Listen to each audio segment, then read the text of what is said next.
Si tu veux prendre du dos, commence par l'entraîner correctement et choisir les bons exercices. Choisir les mauvais exercices, c'est mettre ton stimulus pas au bon endroit, pas sur les groupes musculaires que tu vises réellement et donc ne pas progresser sur ton dos. Il y a d'ailleurs des exercices que je vois tout le temps mal faits en salle de sport et bien souvent c'est justement pour le dos. Le dos qui est ce muscle extrêmement esthétique au niveau du haut du corps, donc c'est super important de bien l'entraîner. C'est pas seulement un muscle mais plein de groupes musculaires, c'est pour ça que c'est pas simple de l'entraîner correctement et la première chose à regarder c'est déjà les exercices qu'on fait. Donc dans cette vidéo je vais te montrer les pires exercices pour le dos, pourquoi ils sont mauvais pour que tu saches exactement quoi corriger pour réellement progresser. Et d'ailleurs le pire exercice pour le dos je l'ai mis à la fin, il ne faut surtout pas que tu le fasses, c'est une grosse perte de temps. Si tu me connais pas, je m'appelle Calista, coach spécialisé en transformation physique justement pour la prise de muscles au niveau du dos comme au niveau des autres groupes musculaires du corps et c'est pour ça que je te fais cette vidéo. Et d'ailleurs si tu as vraiment envie de passer au niveau supérieur, je propose des consultations gratuites,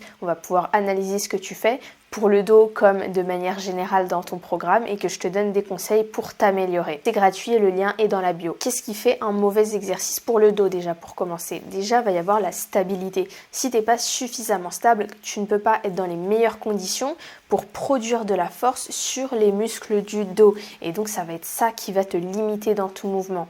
Ensuite, il va y avoir l'amplitude. Si tu n'utilises pas les bonnes prises, les bons accessoires, les bonnes machines, tu peux être largement limité dans ton amplitude et ne pas contracter ou étirer le muscle à 100%. Ensuite, il va y avoir également les largeurs de prise qui varient énormément, notamment pour le dos, et qui vont avoir un énorme impact sur les groupes musculaires que tu cibles, si tu cibles les bons, etc. Parce que oui, si tu sens tes biceps au lieu du dos sur tes tirages, ça vient probablement de là. Et enfin, le facteur limitant. Qu'est-ce qui fait que tu arrêtes ta série? Est-ce que c'est vraiment ton dos? Est-ce que c'est pas tes biceps, tes avant-bras, ta stabilité, ton bas du dos? Si c'est autre chose que ton dos, notamment ton grand dorsal ou les trapèzes, en fonction de l'exercice, c'est déjà que c'est pas le meilleur exercice possible. Le premier pire exercice de cette liste, ça va être le landmine row avec la prise serrée. Il y a absolument plein de problèmes sur cet exercice. Déjà, si on regarde la prise, elle est extrêmement serrée. Ce qui fait quoi? Ce qui fait qu'on va avoir du mal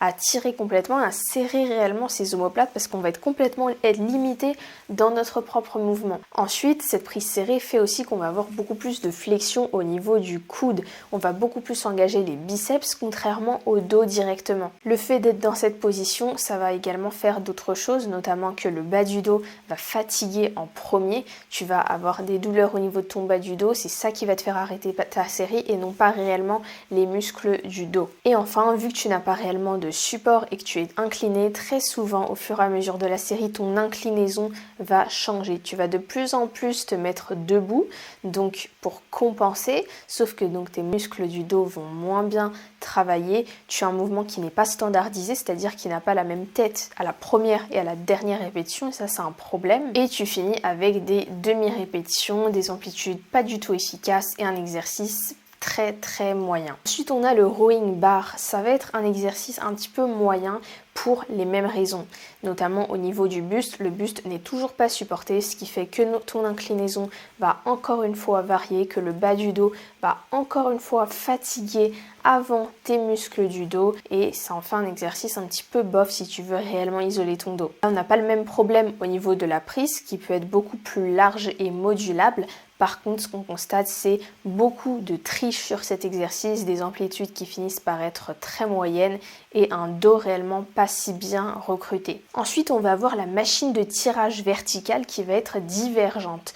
Qu'est-ce que c'est le problème avec cette machine? C'est que lorsque on veut solliciter notre grand dorsal, qui est donc le muscle de la largeur du dos qu'on vise avec cet exercice, ce qu'on veut, c'est amener notre coude au niveau des hanches. Globalement, c'est ça sa fonction et donc c'est ça qu'on veut travailler. Or, sur cette machine va faire l'inverse, c'est-à-dire qu'elle va être divergente. Elle va s'éloigner et notre coude va s'éloigner lorsqu'on tire, ce qui est un énorme problème si on veut solliciter notre grand dorsal. Elle va donc être complètement limitée dans notre amplitude et dans notre contraction à cause de la trajectoire de la machine. En plus de ça, souvent on est limité également dans l'amplitude, c'est-à-dire qu'on ne peut pas réellement amener notre coude jusqu'aux hanches, mais que la machine va taper avant et nous faire des demi-répétitions. Un bien meilleur choix serait simplement de faire un tirage vertical à la poulie. Au moins là, tu contrôles ton amplitude et tu es sûr d'avoir un mouvement réellement complet. Ensuite, va y avoir les tractions.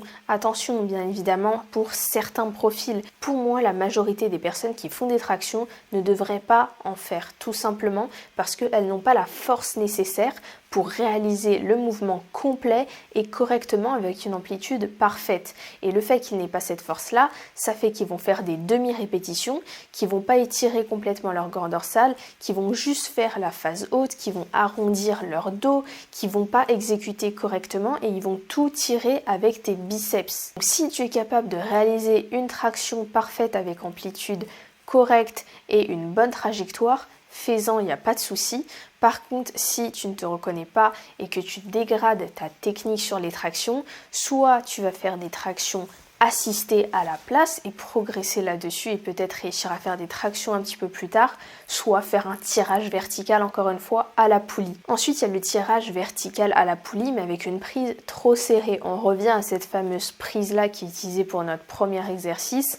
Le problème ici, c'est que pour la majorité des morphologies, c'est trop serré, ce qui fait qu'on va solliciter beaucoup plus les biceps, voire les avant-bras, qu'on ne peut pas contracter complètement notre grand dorsal qu'on vise encore une fois ici et qu'on ne va pas être totalement aligné non plus. Ce qui serait plus intéressant, ce serait par exemple de prendre une prise en pronation, d'y ajouter des petites poignées à notre largeur d'épaule pour que ça matche avec notre morphologie. Parce que la plupart des gens ont une largeur d'épaule plus large que la largeur de la petite prise en V. Donc ça serait déjà une bien meilleure alternative. Et enfin, pour moi, le pire exercice, ça va être le pull-over aux haltères. Pourquoi pour moi c'est un mauvais exercice? Parce que les premiers degrés d'extension de l'épaule, donc jusqu'à à peu près 90 degrés, ce n'est pas le grand dorsal qui a le meilleur levier pour produire de la force, mais bien les pectoraux.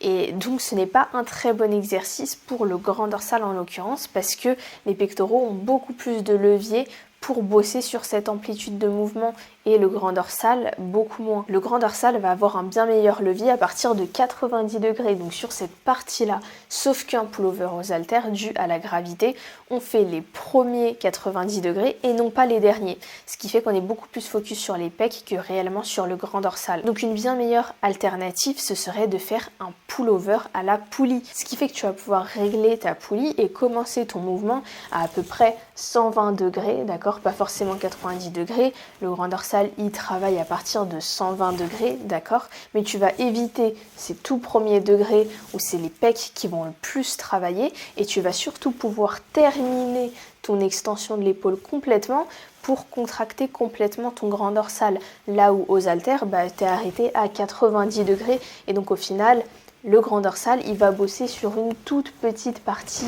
du mouvement. Enfin, dernier exercice, en bonus, ça va être en fait n'importe quel exercice dos réalisé sans sangle de tirage.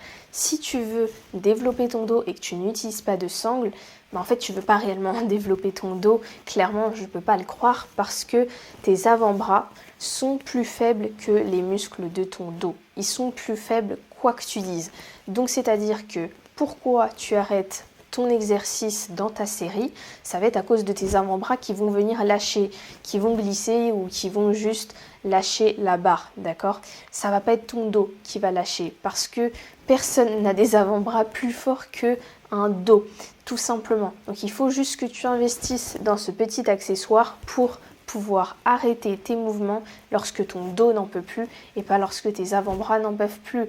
Et si tu as envie de développer tes avant-bras, fais des exercices pour les avant-bras. Ne néglige pas tes exercices dos au profit de tes avant-bras, ce serait vraiment pas malin. Ce qu'il faut faire à la place de tous ces exercices un petit peu mauvais pour le dos, c'est choisir des exercices déjà avec une grosse stabilité.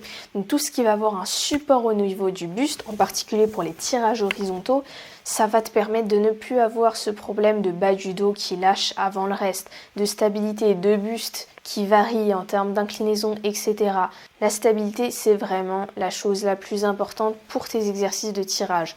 Ensuite, va également y avoir l'amplitude, avoir des prises, des exercices qui te permettent d'avoir une amplitude complète, que ce soit une contraction des trapèzes et donc le fait de serrer ses omoplates complètement, soit d'amener complètement son coude au niveau de ses hanches pour les exercices grands dorsaux. Et enfin, la trajectoire, encore une fois, vers des exercices, des prises qui te permettent d'avoir une trajectoire correcte avec un bon alignement. D'expérience, ce qui fait vraiment stagner les pratiquants de muscu au niveau du dos, c'est vraiment la sélection des exercices, d'accord? Si tu sélectionnes mal tes exercices, tu auras beau progresser le plus possible dans le temps, ça ne va pas suffire à réellement développer ces groupes musculaires-là. Donc il faut que tu t'en occupes en priorité. Et si tu as envie que je te donne un coup de main gratuitement sur la sélection de tes exercices, ton programme de manière générale, pour avoir une vision externe et que je te donne un plan pour la suite, gratuitement encore une fois, tu peux réserver ta consultation gratuite avec le lien en bio.